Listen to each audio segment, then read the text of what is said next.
Bismillahirrahmanirrahim. Assalamualaikum warahmatullahi wabarakatuh. Innal hamdalillah nahmaduhu wa nasta'inuhu wa nastaghfiruh wa na'udzu billahi min shururi anfusina wa sayyiati a'malina. May yahdihillahu fala mudilla lahu wa may yudlil fala hadiya lahu. Asyhadu an la ilaha illallah wahdahu la syarika lahu wa asyhadu anna Muhammadan 'abduhu wa rasuluh. Ya ayyuhalladzina amanu taqullaha haqqa tuqatih wa la tamutunna illa wa antum muslimun. Ya ayyuhan nasu taqu rabbakumul ladzi khalaqakum min nafsin wahidah wa khalaqa minha zawjaha wa batha minhuma rijalan katsiran wa nisaa'a wattaqullaha alladzi tasaaluna bihi wal arham innallaha kana 'alaikum raqiba. يا أيها الذين آمنوا اتقوا الله وقولوا قولا سديدا يصلح لكم أعمالكم ويغفر لكم ذنوبكم ومن يطع الله ورسوله فقد فاز فوزا عظيما. أما بعد فإن أصدق الحديث كتاب الله وخير الهدي هدي محمد صلى الله عليه وعلى آله وسلم وشر الأمور محدثاتها فإن كل محدثة بدعة وكل بدعة ضلالة وكل ضلالة في النار.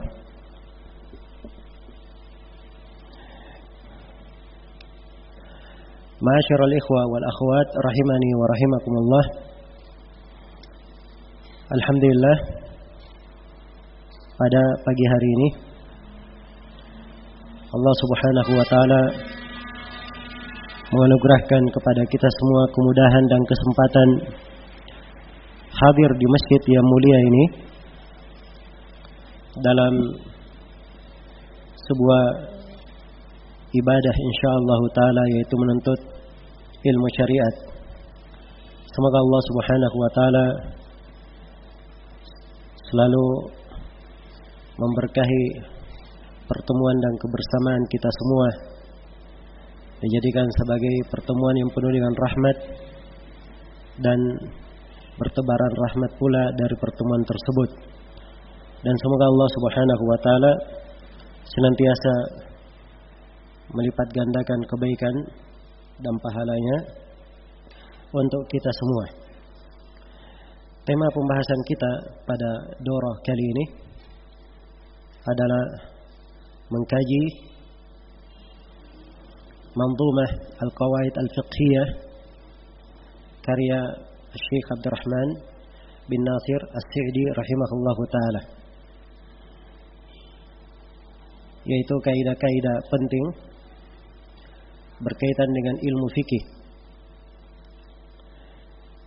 Dan pembahasan tentang kaidah-kaidah ini termasuk hal yang sangat diperlukan oleh seorang muslim dan muslimah di dalam tafaqquh dan memahami tuntunan agama. Berkata Syekhul Islam Ibn Taimiyah rahimahullahu taala, la budda an yakuna ma'al insan usulun kulliyah taridu ilaiha al-juz'iyat. Seorang itu harus memiliki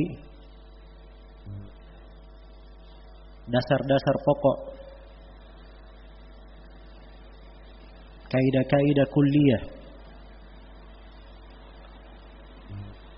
yang seluruh perkara cabang dikembalikan kepada kaidah-kaidah pokok itu. Liyatakallama bi'ilmin wa adlin, supaya dia bisa berbicara dengan ilmu dan dengan keadilan. Iya. Tsumma ya'rif al-juz'iyat kaifa waqa'at. Kemudian dia mengetahui, tsumma ya'riful juz'iyati kaifa waqa'at. Kemudian dia mengetahui perkara-perkara cabang itu bagaimana terjadinya. Wa illa fayabqa fi kadhibin wa jahlin. Kalau dia tidak memiliki hal tersebut, maka dia akan selalu berada di dalam kedustaan dan kejahilan. Fil juz'iyat, di dalam masalah-masalah cabang tersebut. Wa jahlin wa dhulmin fil kulliyat, dan dia juga akan berada di dalam kejahilan dan kezaliman di dalam perkara-perkara pokok.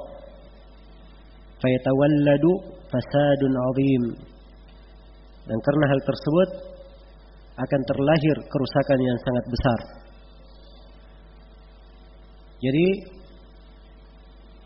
seorang hendaknya memiliki kaidah-kaidah, dasar-dasar pijakan yang masalah-masalah cabang,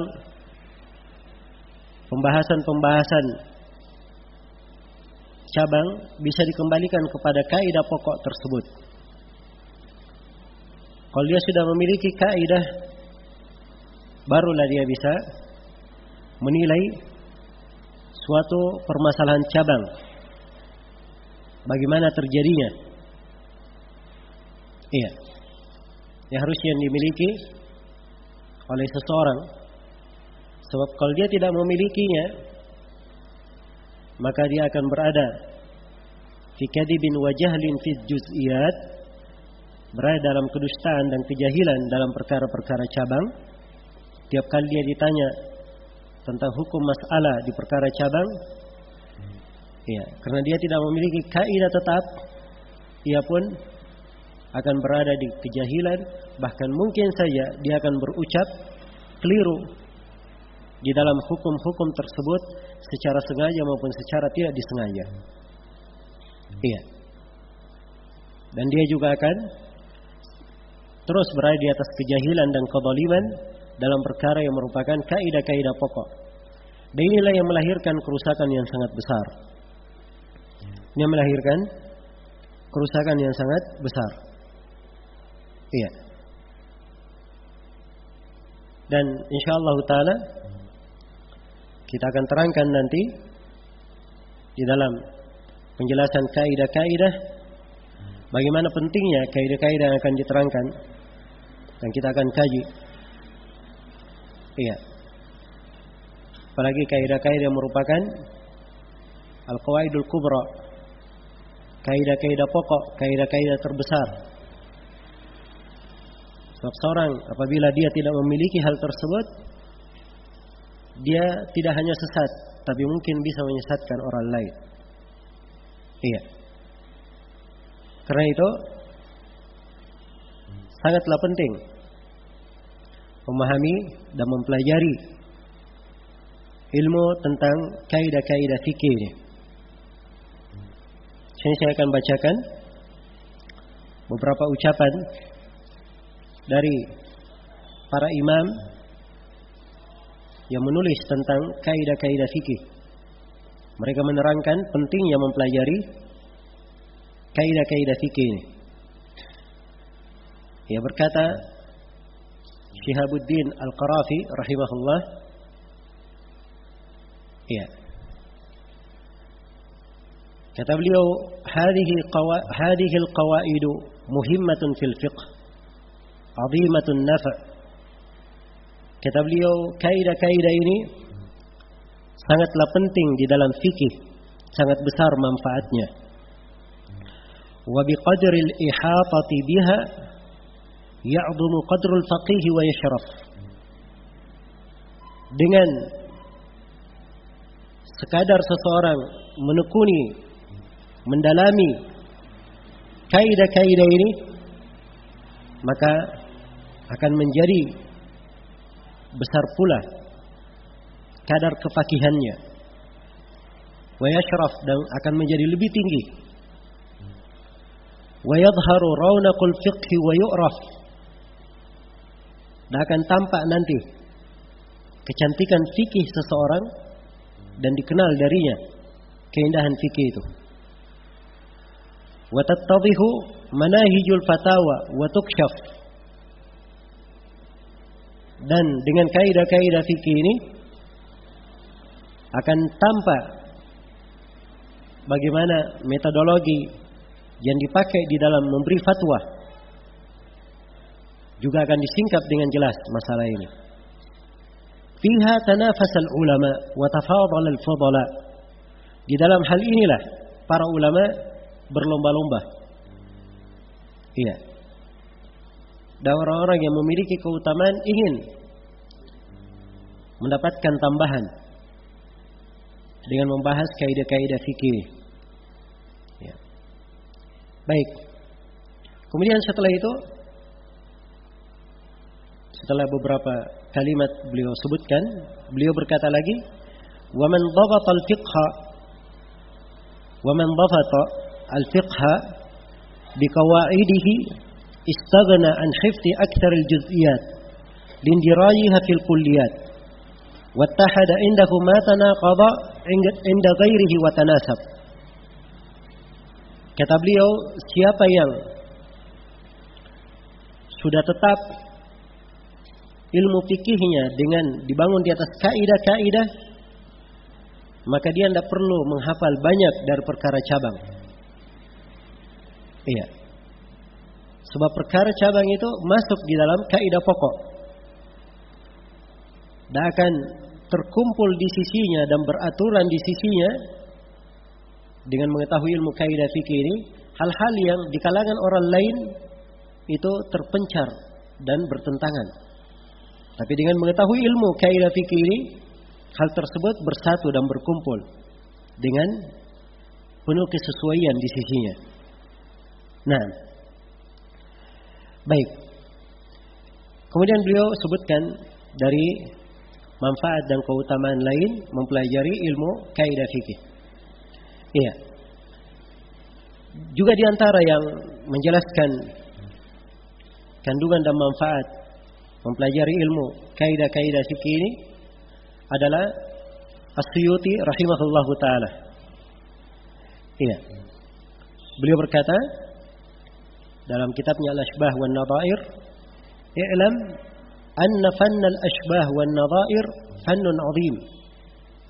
Ketahuilah sungguhnya bidang ashbah dan nadhair, ya, ini dua istilah ya, akan kita terangkan nanti, ashbah dan nadhair. Ashbah itulah pembahasan ilmu kaidah-kaidah fikih.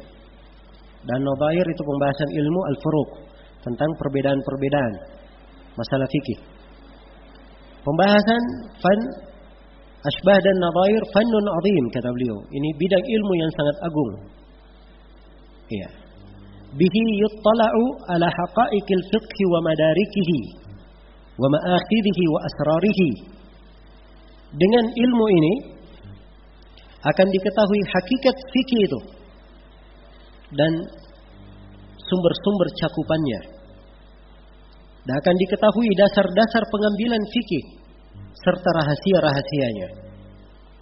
Wa yatamahharu fi fahmihi wa istihdarihi. Dengan memahami ilmu ini, seorang akan punya keahlian di dalam memahami bidang fikih tersebut dan menghadirkannya. Wa yaqtadiru 'ala al-ilhaqi wat takhrij. Dan dia akan mampu mengikutkan sebuah masalah ke masalah yang semisal dengannya, atau untuk suatu masalah dia berikan ketentuan hukum bahwa masalah ini masuk di pembahasan ini. Iya. Apalagi di masalah-masalah yang baru terjadi. Masalah-masalah yang baru terjadi. Ya. Kalau ada hal yang baru terjadi misalnya, ya, anggaplah menabung di bank misalnya. Ini tabungan sifatnya apa? Apakah dia pinjaman, titipan, bagi hasil? Iya. Maka dengan memahami pembahasan Al-Ashbah wan Nadhair ini, seorang akan mampu membedakan, memberikan kesimpulan hukum. Kata beliau, wa ma'rifatul ahkamil masail allati laysat bimasturah. Dan dengan hal ini dia akan mampu mengetahui masalah-masalah yang belum pernah tertulis di buku para ulama. Ya, dan dimaklumi terjadi banyak masalah Iya. Hal-hal yang berjalan di tengah manusia sebelumnya tidak pernah terjadi di masa-masa yang telah berlalu. Ya, dan ini perlu dibahas tentang hukum fikihnya dalam banyak bidang. Di bidang perekonomian, di bidang muamalah, di bidang pernikahan, ya, di bidang kesehatan, kedokteran, di bidang peradilan, di bidang ketatanegaraan, hubungan antara negara dan selainnya, banyak sekali masalah-masalah baru terjadi. Ya. Bagaimana seorang mengeluarkan hukum-hukum dari masalah tersebut sehingga dia mengetahui penjelasan syariat, padahal masalah-masalah itu sebelumnya tidak pernah tertulis, tidak pernah diketahui. Iya. Wal hawadith wal waqa'i allati la tanqadi ala mamarril azman, dan dia akan mampu mengetahui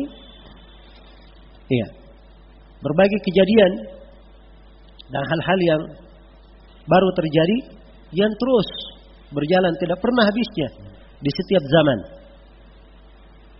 Iya, karena itu kata As-Suyuti, sebagian dari ulama Syafi'iyah ada yang berkata, al-fiqhu ma'rifatun nadha'ir. Fikih itu adalah seorang mengenal an-nadha'ir. Nadha'ir ini maksudnya ilmu tentang kaidah-kaidah fikih. Jadi fikih adalah mengenal ilmu tentang kaidah fikih itu. Iya. Juga di antara selesai ucapan As-Suyuti, juga di antara para ulama yang menjelaskan keutamaan mempelajari ilmu fikih ini adalah Al-Hafidh Ibnu Rajab Al-Hambali rahimahullah. Iya, di dalam kitabnya Al-Qawaid. Kata beliau, "Hadhihi qawaidu muhimmatun wa fawaidu jammatun tutbatu lil faqihi." Iya. Usul al-madhab wa tutli'uhu min ma'akhir al-fiqh ala ma kana anhu qad taghayyab. Kata beliau, ini adalah kaidah-kaidah penting dan faidah-faidah yang sangat banyak, akan mengukur dengan pasti pokok-pokok madhab itu bagi seorang ahli fikih. Nah, jadi keistimewaan seorang yang mempelajari kaidah fikih, dia tegar pada setiap masalah. Ya. Dengan kaidah fikih yang dia miliki, dia bisa menjawab masalah apapun yang ditanyakan berdasarkan kaidah itu. Walaupun ribuan pertanyaan, bisa dia jawab. Adapun cabang-cabang masalah belum tentu dia bisa hafal. Tapi kalau cabang masalah itu ditanyakan kepadanya, dia akan bisa memberikan jawabannya. Iya. Karena itu, orang yang mempelajari kaidah fikih ini memberikan babat, kepastian, ketetapan. Iya. Dan kaidah-kaidah fikih ini akan memperlihatkan kepadanya sumber-sumber pengambilan fikih. Apa yang sumber pengambilan ini kadang seorang luput, tidak memperhatikannya. Iya. Maka dari sini akan tampak sekali bagaimana keutamaan mempelajari ilmu kaidah-kaidah fikih ini. Kemudian kata beliau rahimahullah, kata kelanjutan ucapan Ibnu Rajab, wa tunazzimu lahu mansur al-masaili fi silkin wahidin wa tuqayyidu lahu syawarid wa tuqarribu alaihi kull mutaba'id. Iya. Kata beliau, kaidah-kaidah fikih ini akan merapikan untuk dia masalah-masalah yang berpencaran, masalah-masalah yang bertebaran, ya, dirapikan menjadi satu jalan. Iya. Yang berada di sudut-sudutnya digandengkan sehingga menjadi rapi. Dan yang jauh akan didekatkan dengan kaidah-kaidah fikih ini. Ya, dan ini insyaallah taala nanti akan terlihat bersama dengan pembahasan-pembahasan kaidah-kaidah fikih yang kita akan kaji nanti. Iya. Kemudian satu lagi saya akan bacakan selesai ucapan dari Ibnu Rajab. Di antara para ulama yang menulis tentang kaidah fikih adalah Imam Az-Zarkashi. Iya. Imam Az-Zarkashi. Ini saya nukil dari 4 orang. Al-Qarafi, Suyuti, Ibnu Rajab dan Az-Zarkashi. Sebab 4 orang imam ini semuanya punya buku yang terkenal di dalam kaidah-kaidah fikih.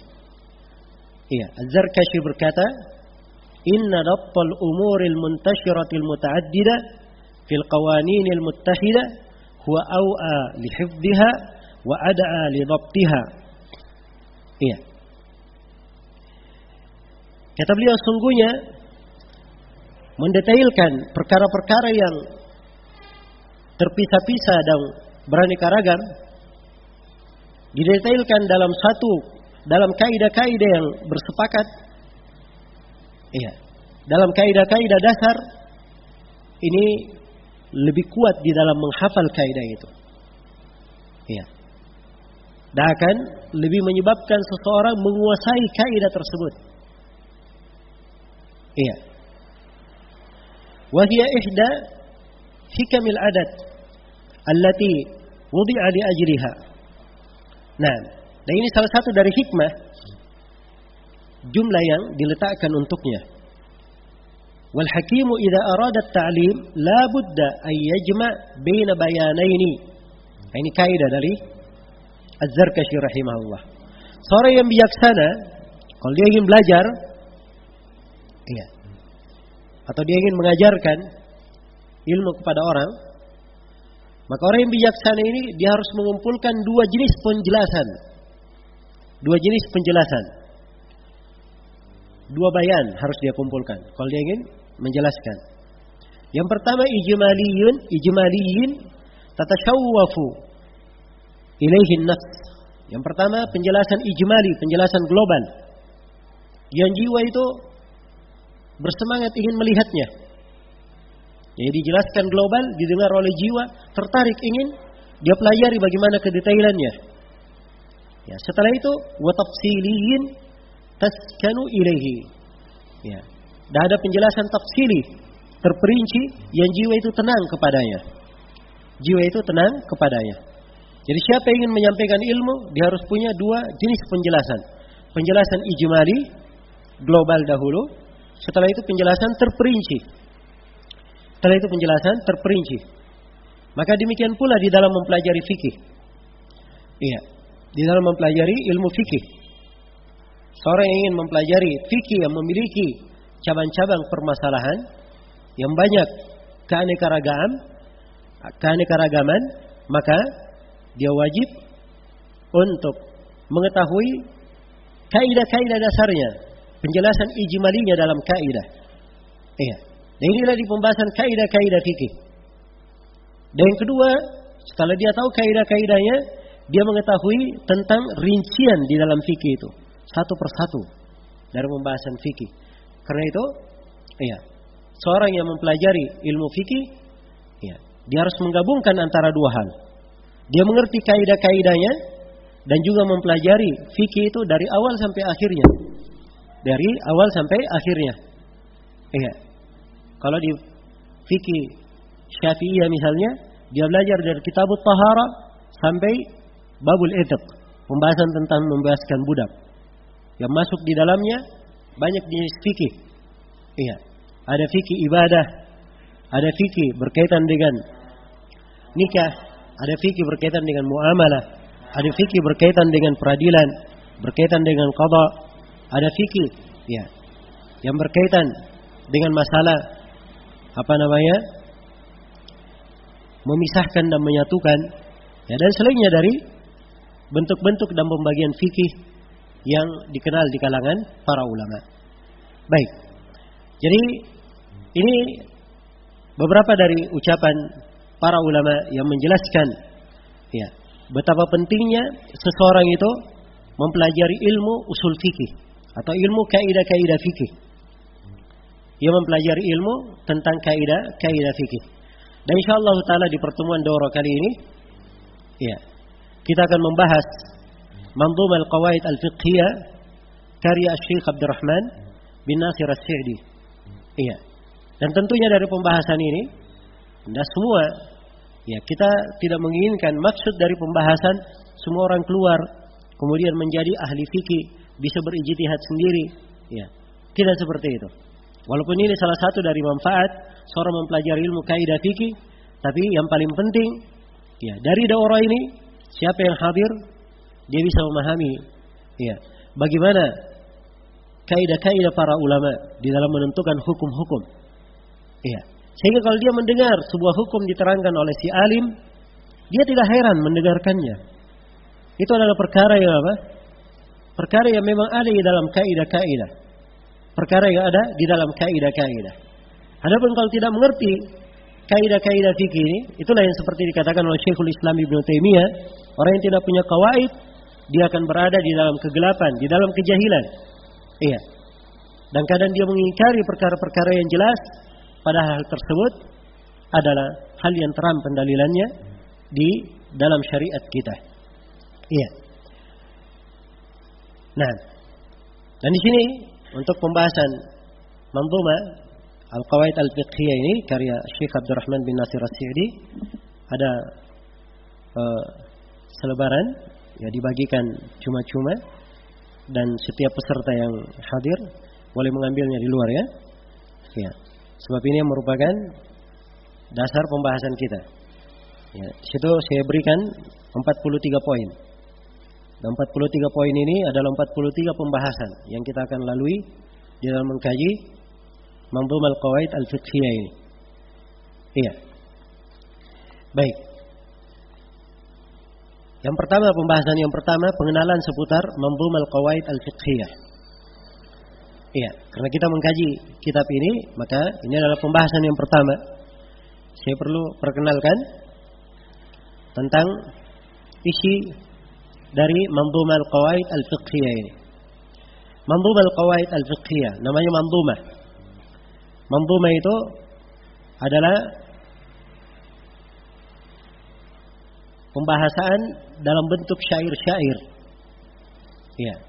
Karena orang Arab di dalam bahasa mereka membahasakan pembicaraan, ya, itu terbagi dua. Ada pembahasan dalam bentuk an-nithir, dalam bentuk tulisan biasa, dan ada pembahasan dalam bentuk asy-syair, dalam bentuk syair. Ya. Syair-syair ini yang dikumpul, ya, beberapa bentuk syair, itulah yang disebut dengan nama apa? Nama Manzumah. Iya. Jadi Manzumah Al-Qawaid Al-Fiqhiyah, dia adalah manzumah, susunan bait-bait syair tentang kaidah-kaidah fikih. Tentang apa? Kaidah-kaidah fikih. Iya. Akan kita terangkan nanti bahwa yang menulis buku-buku tentang kaidah fikih sangat banyak sekali. Ya, dan dimaklumi bahwa para ulama mereka untuk memudahkan ilmu itu dihafal, ya, memudahkan apa perkara itu untuk selalu diingat, mereka memberikan kaidah-kaidah, memberikan disusun dalam bentuk syair-syair agar mudah untuk dihafal, Iya. Begitu kaidah-kaidah fikih ini banyak jumlahnya, dan seorang tidak semuanya bisa mudah untuk mengingatnya, maka oleh Syekh Abdurrahman bin Nasir As-Sa'di, beliau menyusun kaidah-kaidah tersebut dalam bentuk manzumah. Iya, dalam bentuk untaian bait-bait syair, sehingga mudah untuk dihafal. Nah, misalnya Suyuti rahimahullah, iya, beliau juga punya alfiyah. Iya, beliau punya alfiyah di dalam apa? Di dalam ilmu mustalah hadits. Nah, kalau yang punya alfiyah banyak ya. Alfiyah ini dia kumpulkan seluruh ilmu mustalah dalam 1000 bait syair. Iya. Sehingga ilmu yang mustalah tersebut mudah untuk dikuasai. Diingat dalam 1000 bait syair. Di antaranya misalnya beliau sebutkan 7 orang sahabat yang paling banyak meriwayatkan hadis. Iya. Siapa 7 orang sahabat yang paling banyak meriwayatkan hadis? Yang pertama, Abu Hurairah. Yang kedua, Abdullah ibnu Umar ibnu Khattab. Yang ketiga, Anas ibn Malik. Yang keempat,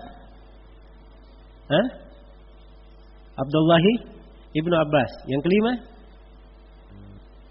Abu Sa'id Al-Khudri. Yang keenam, Jabir ibnu Abdullah. Yang ketujuh, Aisyah istri Nabi Sallallahu Alaihi Wasallam. Ya. Kalau dihafal 7 begitu, ya mungkin, saya ingat 1, lupa berapa? Lupa 6 ya. Ya. Atau ingat 5, lupa 2. Nah, jelas ya? Ingat 5, lupa 2. Tapi kalau dibentuk dalam bait syair, mudah dia ingat. Asyuti merangkainya dalam 2 bait syair. Kata beliau, wal muktiruna fi riwayatil athar Abu Hurairah yalihi ibnu Umar wa Anas wal bahru kal Khudri wa Jabirun wa zaujatun Nabi. Jadi mudah dihafalnya. Ingat 2 bait syairnya, ingat 7 nama. Jelas ya? Ingat 7 nama. Iya. Ada berapa etika yang dipakai oleh seorang kalau ingin mendapatkan doa mustajabah? Ada berapa etikanya? Doa mustajabah? Banyak etikanya, kan begitu? Ya, ada 10 etika disebut oleh Ibn Juma'ah. Yang pertama, dia bertaharah, bersuci. Yang kedua, membaca salawat di awal doa dan di akhir doa. Yang ketiga, disertai dengan penyesalan. Ya, ada makna bertobat kepada Allah. Yang keempat, dia berdoa di waktu mustajabah. Yang kelima, dia berdoa dengan khusyuk. Iya. Yang keenam, dia berbaik sangka pada saat berdoa. Iya. Yang ketujuh, dia makan dari makanan yang halal.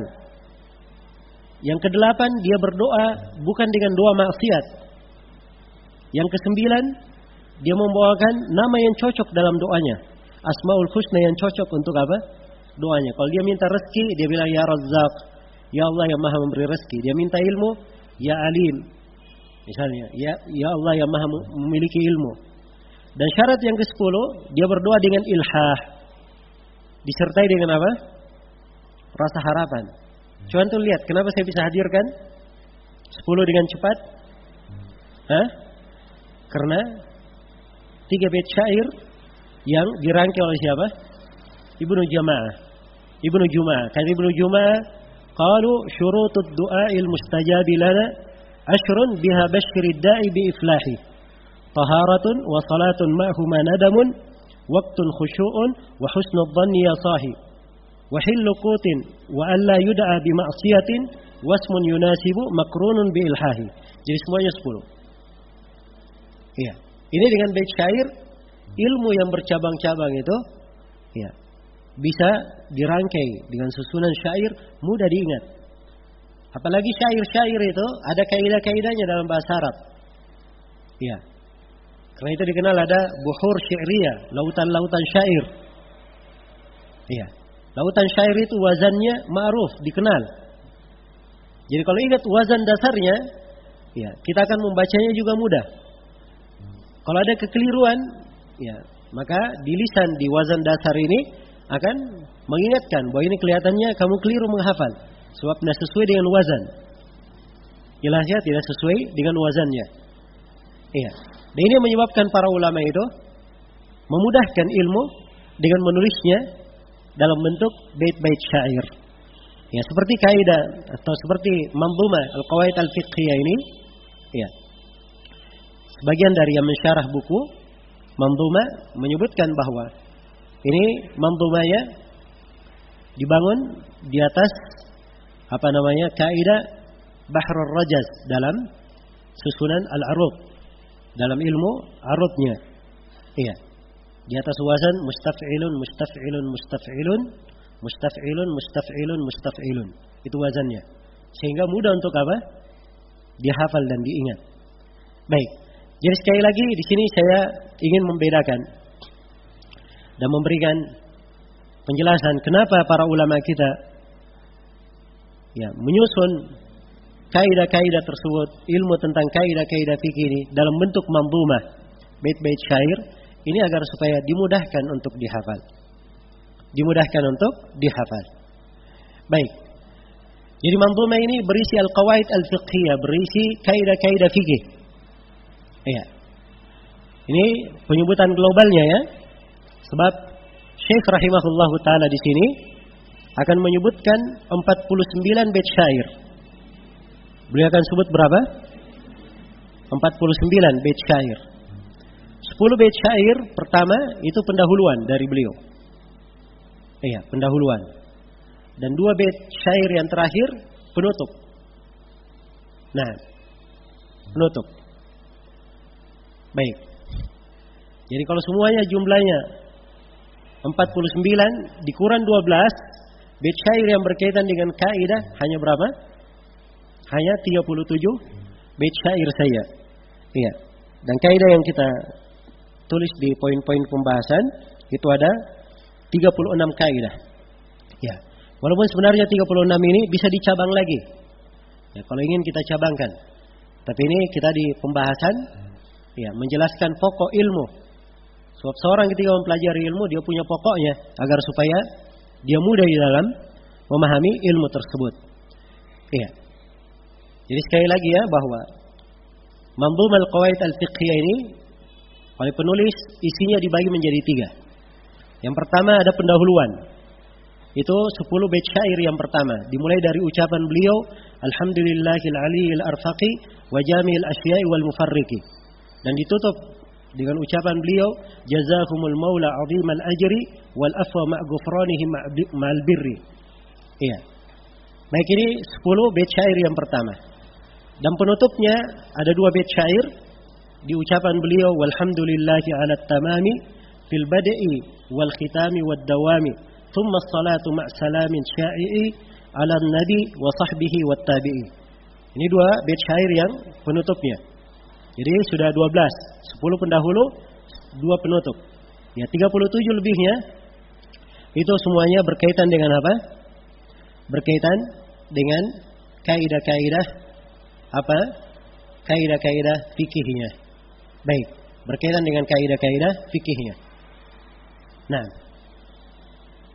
iya.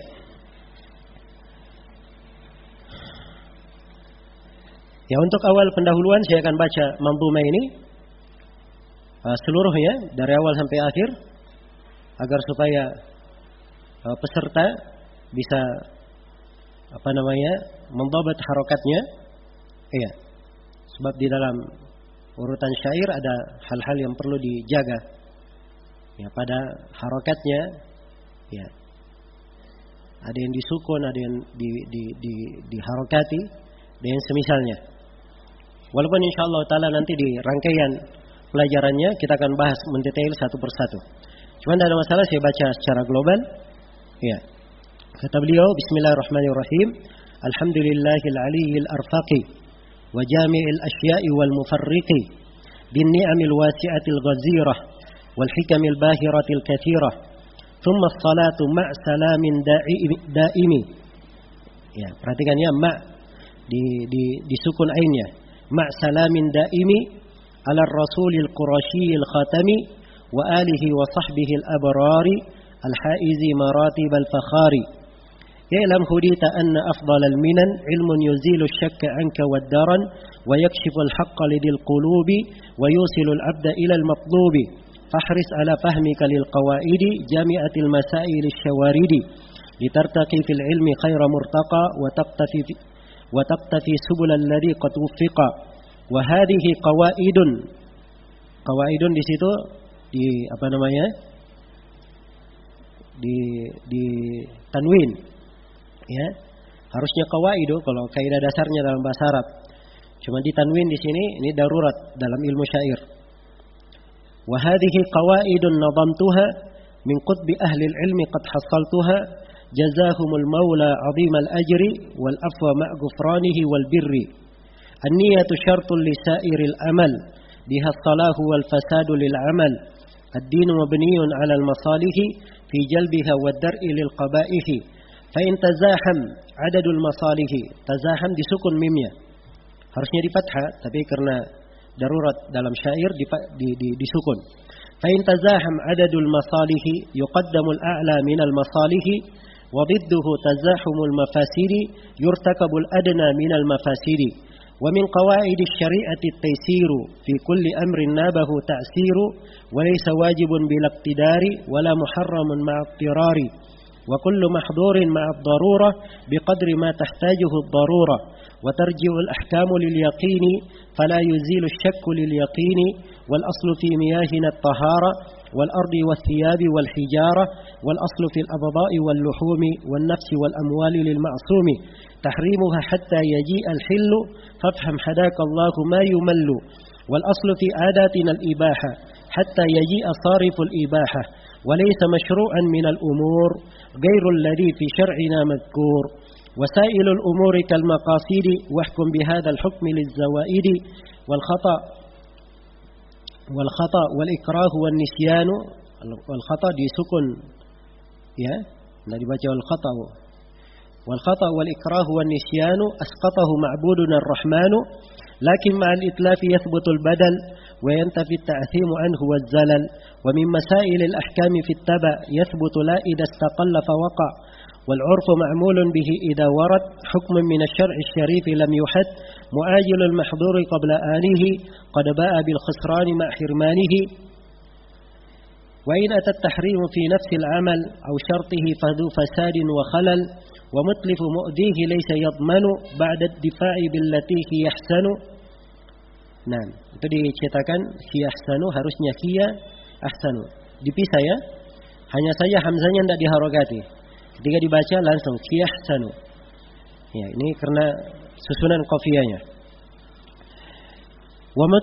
ومتلف مؤذيه ليس يضمن بعد الدفاع بالتي هي أحسن وأل تفيد الكل في العموم في الجمع والإفراد كالعليم والنكرات في سياق النفي تعطي العموم أو سياق النهي كذاك من وما تفيدان مع كل العموم يا أخي فاسمع ومثله المفرد إذ يضاف فافهم هديت الرشد ما يضاف ولا يتم الحكم حتى تجتمع ولا يتم الحكم حتى تجتمع كل الشروط والموانع ترتفع والموانع di situ disukun ya harusnya wal mawani'u tapi ini karena wazan syairnya mengharuskan seperti itu wa man ata bima alayhi min amal qad istahaqqa ma lahu 'ala al-amal wa yuf'alu al-ba'd min al-ma'muri in shaqqa fi'lu sa'irul ma'muri wa kullu ma nasha'a 'anil ma'duni fadaka amrun laysa bil madmuni ini dua bait syair hilang di sebagian cetakan. Wa yuf'alul ba'du minal ma'muri in syaqqa fi'lu sa'iril ma'muri. Itu bait yang pertama, bait yang kedua, wa kullu ma nasha'a 'anil ma'duni fadaka amrun laysa bil madmuni. Ini dua bait syair hilang dari sebagian cetakan. Itu. Karena itu di sebagian cetakan ada jumlah bait syairnya hanya 47 saja. Iya. Hanya 47. Nah, dan yang benarnya bahwa jumlahnya ada 49. Ada 49. Yang jelas ini penyusunan di lembaran yang kita sebut di sini ini dicocokkan dengan cetakan yang disetujui oleh anak-anak Syekh Abdurrahman bin Nasir As-Sa'di, ya, dicocokkan dengan tulisan tangan dari Syekh Abdurrahman bin Nasir As-Sa'di sendiri. Kemudian yang kedua, cetakan ini juga atau apa yang kita tulis di lembaran ini dicocokkan dengan cetakan yang diperiksa oleh guru kami Syekh Abdullah bin Abdul Aziz Ibn Aqil. Iya. Dan guru kami ini Syekh Abdullah bin Abdul Aziz Ibn Aqil, beliau termasuk murid senior Syekh Abdurrahman bin Nasir As-Sa'di, satu negeri. Ya, beliau juga berasal dari Unaiza, sama dengan Syekh Ibnu Utsaimin. Iya. Dan beliau baru meninggal beberapa bulan kemarin di usia lebih 100 tahun. Ya, rahimahullah. Nah, jadi di cetakan beliau juga masih menyebutkan dua bait syair tambahan ini. Ya, baik. Jadi kalau begitu ini meyakinkan ya bahwa dua bait syair ini adalah bagian dari apa? Bagian dari tulisan Syekh rahimahullah. Kemudian kelanjutannya kata beliau wa kullu hukmin da'irun ma'illatih wa hiya allati qad awjabat li syir'atih wa kullu syartin lazimun lil 'aqidi fil bai'i wan nikahi wal maqasidi illa syuratan halalat muharrama aw aksahu fabatilatun fa'lama tusta'malu al-qur'atu indal mubahami min al-huquqi aw ladat tazahumi wa in tasawa al-amalani ijtama'a wa in tasawa al-amalani ijtama'a wa fu'ila ahaduhuma fastami'a wa kullu mashghulin fala yushaghalu mithaluhu al-marhun wal musabbalu wa man yu'addi an akhihi wajiba lahu ar-ruju'u in nawa yutaliba والوازع الطبعي عن الإسيان كالوازع الشرعي بلا نكران والحمد لله على التمام في البدء والختام والدوام ثم الصلاة مع سلام شائع على النبي وصحبه والتابعين. Baik, jadi ini pembacaan 49 bait syair dari Syekh Abdurrahman bin Nasir As-Sa'di tentang qawaid atau manzumah al-qawaid al-fiqhiyah ini. Dan insyaallah ini bait-bait syair mudah untuk dihafal. Ya, saya anjurkan kepada para peserta untuk menghafalnya. Ya. Sebab setiap orang yang menghafal itu akan lebih mudah dalam menghadirkan ilmu, di dalam mengingatnya, berdalil dengannya apabila dia menghafalkannya. Baik. Iya. Jadi ini sekilas ya tentang Manzumah Al-Qawaid Al-Fiqhiyah karya Syekh Abdurrahman bin Nasir As-Sa'di rahimahullahu taala. Ya, pembahasan yang kedua, beberapa pendahuluan seputar ilmu Al-Qawaid Al-Fiqhiyah. Ya. Karena ini adalah pelajaran awal, maka saya harus memberikan beberapa pendahuluan ya tentang ilmu kaidah-kaidah fikih. Iya. Baik.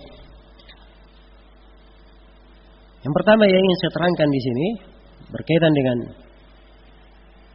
ilmu kaidah fikih ini. Iya. Adalah mengenai sejarah penulisan ilmu kaidah-kaidah fikih. Iya. Supaya kita bisa memahami secara global tentang bagaimana kedudukan ilmu ini di kalangan para ulama. Ya, jadi mungkin ada yang bertanya, kok ada kaidah-kaidah fikih? Ya. Apa dalilnya? Kenapa ada kaidah-kaidah fikih? Ya. Mungkin ada yang bertanya begitu. Ya. Apakah kaidah-kaidah fikih ini dikenal di masa Nabi sallallahu alaihi wasallam, masa para sahabat, dan setelahnya, ataukah hal yang tidak dikenal? Nah, maka di sini kita perlu menjelaskan tentang masalah kaidah-kaidah fikih ini. Iya. Sebelum saya masuk menguraikan tentang sejarah kaidah ilmu fikih ini, saya ingin mendekatkan dulu kepada hadirin sekalian tentang ilmu fikih itu secara umum. Ya, kalau kita berbicara tentang ilmu fikih dan nanti akan saya beri definisi apa itu fikih. Ya, ilmu syariat berkaitan dengan ilmu syariat yang terkandung di dalamnya hukum-hukum amaliyah. Iya. Di ilmu syariat ini yang berkaitan dengan hukum amaliyah itu secara global para ulama membahasnya dalam dua bidang ilmu secara global. Yang pertama ada namanya ilmu fikih. Dan yang kedua ada namanya ilmu usul fikih. Ilmu usul apa? Usul fikih. Ya. Jelas ya? Jadi kalau ilmu fikihnya, kita berbicara tentang ilmu fikih. Ya. Ini berkaitan dengan hukum-hukum syariat yang kita amalkan dalam pengamalan. Jelas ya? Sebab kata fikih di istilah sejumlah ahli, sejumlah fuqaha, fikih itu ya, tidak dimasukkan di pembahasan akidah oleh mereka.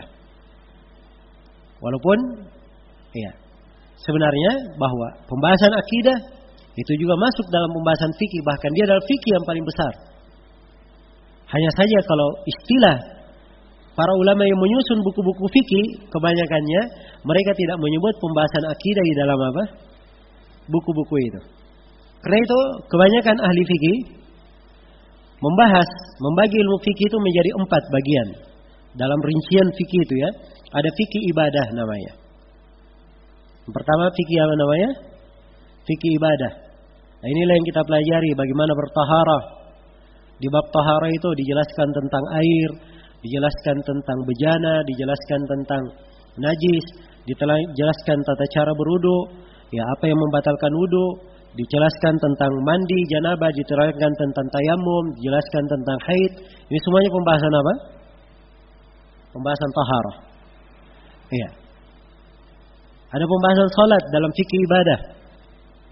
Diterangkan waktu-waktu salat, syarat-syarat salat, ya, kaifiat salat itu bagaimana. Kemudian dijelaskan salat-salat sunnah dan yang wajib, salat nawafil, diterangkan satu persatu. Ada pembahasan zakat, ada pembahasan puasa, ada pembahasan haji. Ini 5 pokok pembahasan dalam ilmu apa? Dalam ilmu fikih ibadah. Sebagian ulama ada yang memasukkan pembahasan jihad di fikih ibadah, karena mereka anggap jihad ini sangat identik dengan ibadah. Iya, jelas ya.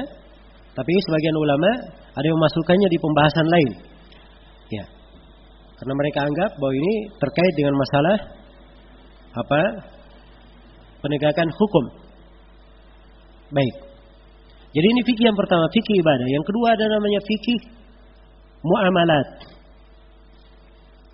Ya, fikih berkaitan dengan muamalah. Berkaitan dengan jual beli.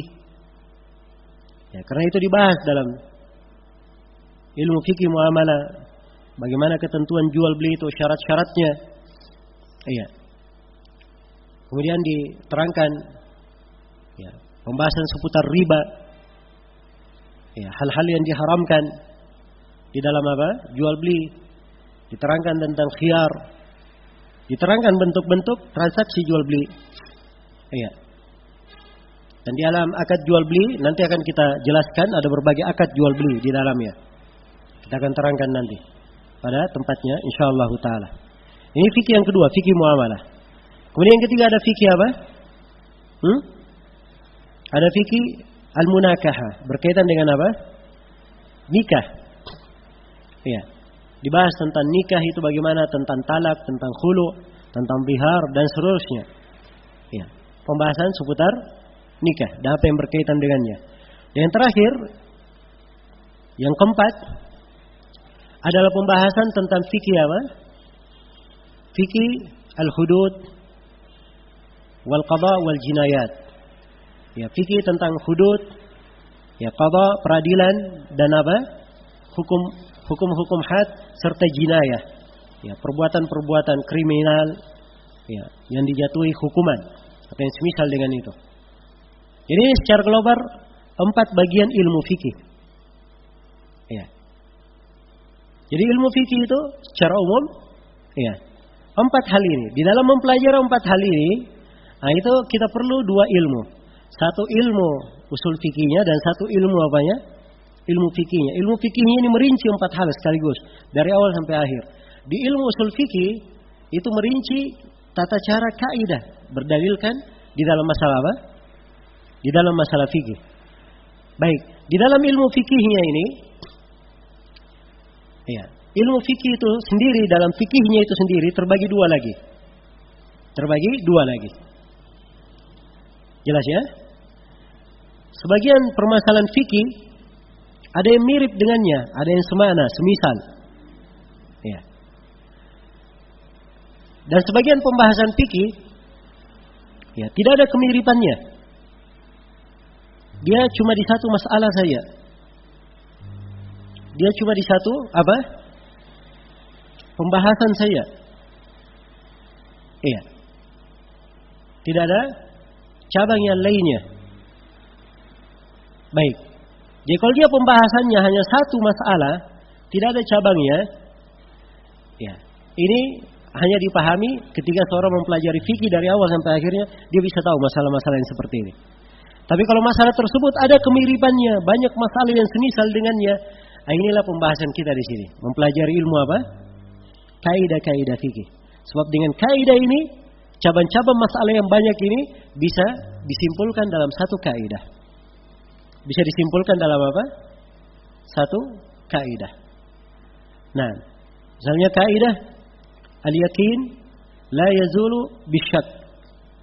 Keyakinan itu tidak akan sirna dengan keraguan. Ya, ini kaidah fikih. Jadi kalau ada yang tanya misalnya dia masuk di pembahasan wudu, ya, masuk di pembahasan wudu, ya, dia ragu apakah dia ini sudah berwudu atau belum. Nah, maka dilihat di sini, yang mana yang meyakinkan wudunya atau hadasnya. Kalau dia berkata saya tadi buang angin jam 10, yakin saya buang angin. Ya. Masuk jam 12 mau sholat, dia ragu, dia sudah wudu tadi atau belum. Berarti yang meragukan di sini yang mana? Hadas atau wudu yang meragukan? Ya, wudunya yang meragukan. Kalau begitu, keyakinan yang dipegang. Kita katakan bahwa asalnya dia apa? Dia belum berwudu. Dia hendaknya pergi berwudu. Ya, demikian pula sebaliknya. Kalau seorang sudah berwudu, kemudian dia ragu apakah dia tadi berhadas atau tidak, maka di sini kaidahnya yakin la yazulu bisyak. Keyakinan itu tidak akan sirna dengan keraguan. Maka asalnya dia berwudu, ragu dia hadas tidak, tinggalkan. Diambil apa? Yang meyakinkan. Ini kaidah dipakai di bab tentang wudu. Masuk di pembahasan tawaf. Ya. Dia tawaf di Ka'bah, dia ragu ini tawafnya tawaf yang ketiga atau tawaf yang keempat. Maka dipakai apa? Dipakai kaidah al-yakin la yazul bisyak. Ya, kalau antara 3 dan 4 yang meyakinkan yang mana? 3 atau 4 yang meyakinkan? 3 yang meyakinkan. Maka dia pegang 3, ya, dia hilangkan yang keempat. Dibangun di atas kaidah. Jelas ya? Masuk di pembahasan talak. Dia ragu, mentalak istrinya apakah talaknya talak 2 atau talak 3? Dia ragu. Ya, maka yang meyakinkan yang mana? Meyakinkan talak 2. Maka dia hitung sebagai talak apa? Talak 2. Walaupun di masalah ini ada silang pendapat ya. Cuma ini penerapan kaidah. Ya perhatikan satu kaidah. Ya, saya beri contoh tadi 3 masalah. Di 3 bab pembahasan. Satu di pembahasan taharah, satu di pembahasan haji, dan satunya di pembahasan apa? Pembahasan nikah. Ya, jelas ya? Jadi kaidah fikih seperti itu. Dia kaidah mengumpulkan banyak cabang di bawahnya. Jika seorang mengerti kaidah, maka dia akan bisa menjawab, ya, dan bisa memahami berbagai cabang permasalahan. Berbagai cabang permasalahan. Baik. Jadi di sini yang ingin saya simpulkan bahwa pembahasan kita di Al-Qawaid Al-Fiqhiyah ini adalah menguraikan tentang apa? Kaidah-kaidah dasar. Iya. Yang merupakan pijakan dalam ilmu fikih. Ya. Kalau ini pembahasan ilmu kaidah fikih, ya, maka tentunya akan dimaklumi bahwa ilmu ini, ya, adalah ilmu yang sangat penting. Ya. Karena itu dasar-dasar kaidah ilmu fikih itu diambil dari Al-Quran, diambil dari hadis, dan diambil dari apa? Iya. Nas-nas yang dipahami dari Al-Quran dan hadis tersebut. Iya. Seperti misalnya para ulama mengambil kaidah tentang wajibnya berlaku adil. Iya. Dari ayat, Inna Allah ya'muru bil adli wal ihsan wa ita'i bil qurba wa yanha 'anil fahsya'i wal munkar wal baghi ya'idukum la'allakum tadhakkarun. Sungguhnya Allah melarang, sungguhnya Allah memerintah untuk berbuat adil, berbuat ihsan, dan memberi karib kerabat dan melarang dari kekejian, kemungkaran dan kesewenang-wenangan. Demikian kalian dinasihati supaya kalian mengingat. Ya. Atau kaidah ya, bahwa al-'ada muhakkama misalnya. Ya. Kebiasaan itu adalah hukum yang berlaku. Itu diambil dari ayat khudil afwa wa'mur bil urf wa'arid 'anil jahilin. Ambillah rasa maaf, ya, perintah dengan urf. Berpalinglah dari orang-orang yang jahil. Ini contoh ya. Contoh lain misalnya, ya, dari hadits Nabi sallallahu alaihi wasallam, Rasulullah bersabda, "La darar wa la dirar." Tidak ada bahaya dan tidak ada pembahayaan. Ini kaidah ya. Dipetik oleh para ulama dan ini salah satu kaidah penting. Dimasukkan oleh Suyuti dalam 5 kaidah terbesar. Ini kaidah. Iya. Demikian pula sabda Nabi sallallahu alaihi wasallam, "Al-kharaj bid-dhaman." Al-kharaj bid-dhaman. Iya. Hasil manfaat yang diambil itu adalah hal yang wajar karena dia menjamin barang itu kalau terjadi kerusakan. Ya. Ini hadits Nabi. Sahih. Ya. Maksudnya kalau misalnya saya beli barang, anggaplah saya beli sepeda motor misalnya. Ya. Setelah sebulan saya beli, ternyata sepeda motor itu ada cacatnya yang mengharuskan saya mengembalikannya. Jelas ya? Maka begitu saya kembalikan, ya, saya meminta duit saya kembali, maka duit saya kembali seluruhnya, tidak ada yang dipotong. Jelas ya?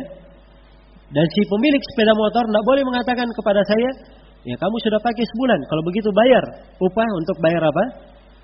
Untuk biaya pakai sebulan. Jawabannya tidak. Pemakaian saya selama sebulan, keuntungan bagi saya. Sebagaimana kalau selama sebulan ini sepeda motor rusak atau hilang, saya menanggungnya, maka demikian pula keuntungannya adalah milik saya. Jelas ya? Andai kata dia menanggung, lain lagi masalahnya. Tapi ini saya menanggung. Inilah kaidahnya al-kharaj bid-dhaman. Dalam hadits Nabi. Ya, juga kaidah al-bayyin 'alal mudda'i. Kejelasan itu didatangkan oleh orang yang menuntut. Ini di hadits Nabi sallallahu alaihi wasallam. Ya, dan ini ada di ucapan para sahabat. Kaidah-kaidah ini. Ya. Seperti Ibnu Umar bin Khattab berkata, "Maqati'ul huquq inda syurut." Ya, ini disebutkan oleh Al-Bukhari secara muallaq. Ya. Bahwa pokok-pokok hak itu pada pensyaratan. Ya, ini akan datang nanti kaidah penjelasan tentang syarat. Akan kita terangkan nanti pada tempatnya. Nah, juga datang dari Ibnu Mas'ud radhiyallahu taala anhu, diriwayatkan oleh Abdul Razzaq dengan sanadnya. Beliau katakan semua di dalam Al-Qur'an yang memakai kata au, maka itu mukhayyar, sifatnya pilihan. Semua di dalam Al-Qur'an yang ada fa illam tajidu, kalau kalian tidak mampu, maka itu artinya yang pertama kemudian yang pertama. Ya, secara berurut. Ini kaidah ya. Berjalan di lisan para sahabat. Iya, tapi belum terkumpul. Jadi satu buku khusus. Belum terkumpul. Hanya berjalan di lisan mereka. Demikian pula kita ketemukan dari ya, para ulama menggunakan kaidah-kaidah ini. Ya, seperti Abu Yusuf misalnya di kitabnya Al-Kharaj, dia berkata ta'zir ilal imam ala qadri idhamil jurmi wa sigharihi. Ta'zir ya, hukuman tanpa batasan itu kembali kepada imam, pimpinan negara yang menentukannya sesuai dengan besarnya kriminal ataupun kecilnya kriminal itu. Iya, ini ucapan Abu Yusuf, tapi dia menjadi kaidah fikih.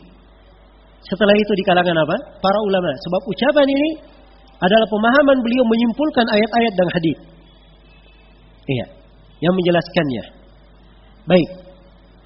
Demikian pula, iya, Muhammad bin Hasan Asy-Syaibani. Iya. Beliau berkata di dalam kitabnya Al-Asl, la yajtami ajr wa dhaman. Kata beliau tidak akan berkumpul adanya penanggungan, jaminan dan adanya upah. Nah, itu contoh tadi saya sebut ya.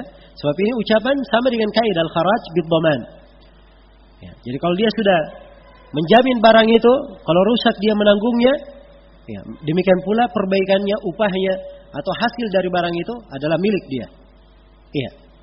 Dan Imam Syafi'i rahimahullah mengucapkan beberapa kalimat yang dimaklumi, seperti Imam Syafi'i berkata, yajuzu fid darurah ma la yajuzu fi ghairiha. Kata beliau, di dalam darurat diperbolehkan hal-hal yang tidak diperbolehkan pada selain keadaan darurat. Dan ini kaidah ditunjukkan oleh dalil dari Al-Quran dan Hadits. Akan kita terangkan nanti pada tempatnya. Iya. Dan banyak lagi ucapan-ucapan Imam Syafi'i dalam kitabnya Al-Um. Ya, juga di antara kaidah ucapan Imam Ahmad. Kata beliau, kullu ma jaza fihi al-bai' tajuzu fihi al-hibatu was-sadaqah war-rahan. Kata beliau, setiap benda yang bisa diperjualbelikan, maka benda ini bisa diberikan, dihadiahkan kepada orang, bisa disedekahkan, dan bisa digadaikan. Dan bisa digadaikan. Nah, ini kaidah penting ya dari Imam Ahmad. Iya. Kaidah penting dari Imam Ahmad. Yang kaidah ini kalau kita berlakukan, ya pada apa yang dibilang oleh sebagian orang sekarang ini dengan nama berkebun emas, ya, itu ada ya di sebagian bank, disebut dengan istilah apa? Berkebun emas. Ya.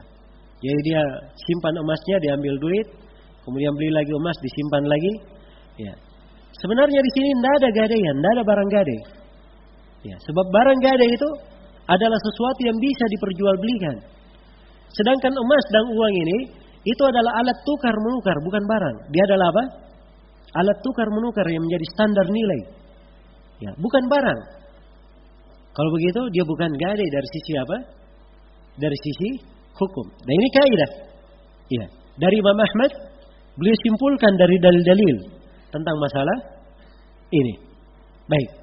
Jadi tampak di sini ya bahwa para ulama kita berjalan, ya, ada dalil dari Al-Quran, Hadits, ya, di kalangan sahabat, para tabi'in, para a'immah, ada kaidah-kaidah fikih berjalan di lisan mereka. Ya. Hanya saja kaidah-kaidah ini di generasi pertama, kedua, yang ketiga itu belum dibukukan. Iya. Nanti datang setelah itu salah seorang dari ulama Hanafiyah yang mengumpulkan, ya, kaidah-kaidah di madhab Abu Hanifah. Dia kumpulkan dalam 17 kaidah. Dalam 17 kaidah. Yang kemudian kaidah-kaidah ini diambil oleh, ya, Al-Karkhi, salah seorang penulis buku Qawaid Fiqh yang terkenal, dan ini disebut dari awal-awal buku yang fikih di kalangan orang-orang Hanafiyah. Al-Karkhi ini mengambil 17 kaidah tersebut dan menambah kaidah-kaidah yang lain sehingga menjadi jumlahnya menjadi 37 kaidah. Menjadi 37 kaidah. Nah, yang akhirnya setelah itu berkembang, ya, penulisan buku-buku para ulama rahimahumullahu taala tentang kaidah-kaidah fikih ini.